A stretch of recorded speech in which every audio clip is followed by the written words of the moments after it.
Now, after the Anna Hazare fiasco, now the Shahi Imam of Tipu Sultan Mosque in Kolkata, who's close to Mamta Banerjee, has dropped a bit of a bomb.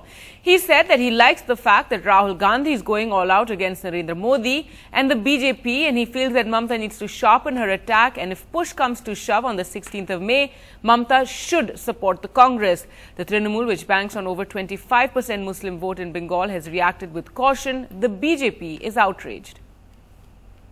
He is close to Mamta Banerjee, and at Trinamool's 30 January mega rally, he said the West Bengal Chief Minister should be PM.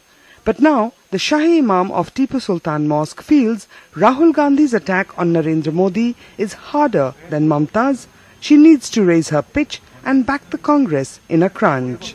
जैसे राहुल जी बोल रहे हैं, राहुल बोल रहे हैं ना भाई, ये लोग जहरीली पार्टी हैं, ये खतरनाक है. एक बच्चा बोल रहा है, ममता को और खुल के बोलना पड़ेगा. ये फीलिंग हो रही है मुसलमान, माने खुलकर बोलना होगा. मैं समझता हूं कि अगर मरकज में कोalition गवर्नमेंट बने तो ममता जा सकती हैं, कांग्रेस को हिमायत कर सकती हैं.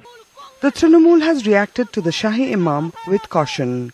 It doesn't want to do anything to upset the 25% plus Muslim vote now by its side.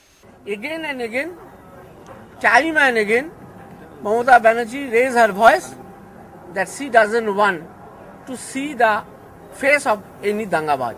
But the BJP has not passed up the opportunity to hit out. जे कोई एक मस्जिद का इमाम वो चीफ मिनिस्टर को डिक्टेट कर रहा है और उस इमाम का दिशा में चीफ मिनिस्टर चल रहा है, इससे दुर्भाग्य स्थिति और कुछ हो ही नहीं सकता.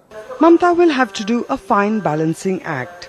Anna Hazare, she has reportedly said, is already a closed chapter. But she cannot afford to shut the door on the Shahi Imam. In Kolkata, Monideepa Banerjee, NDTV.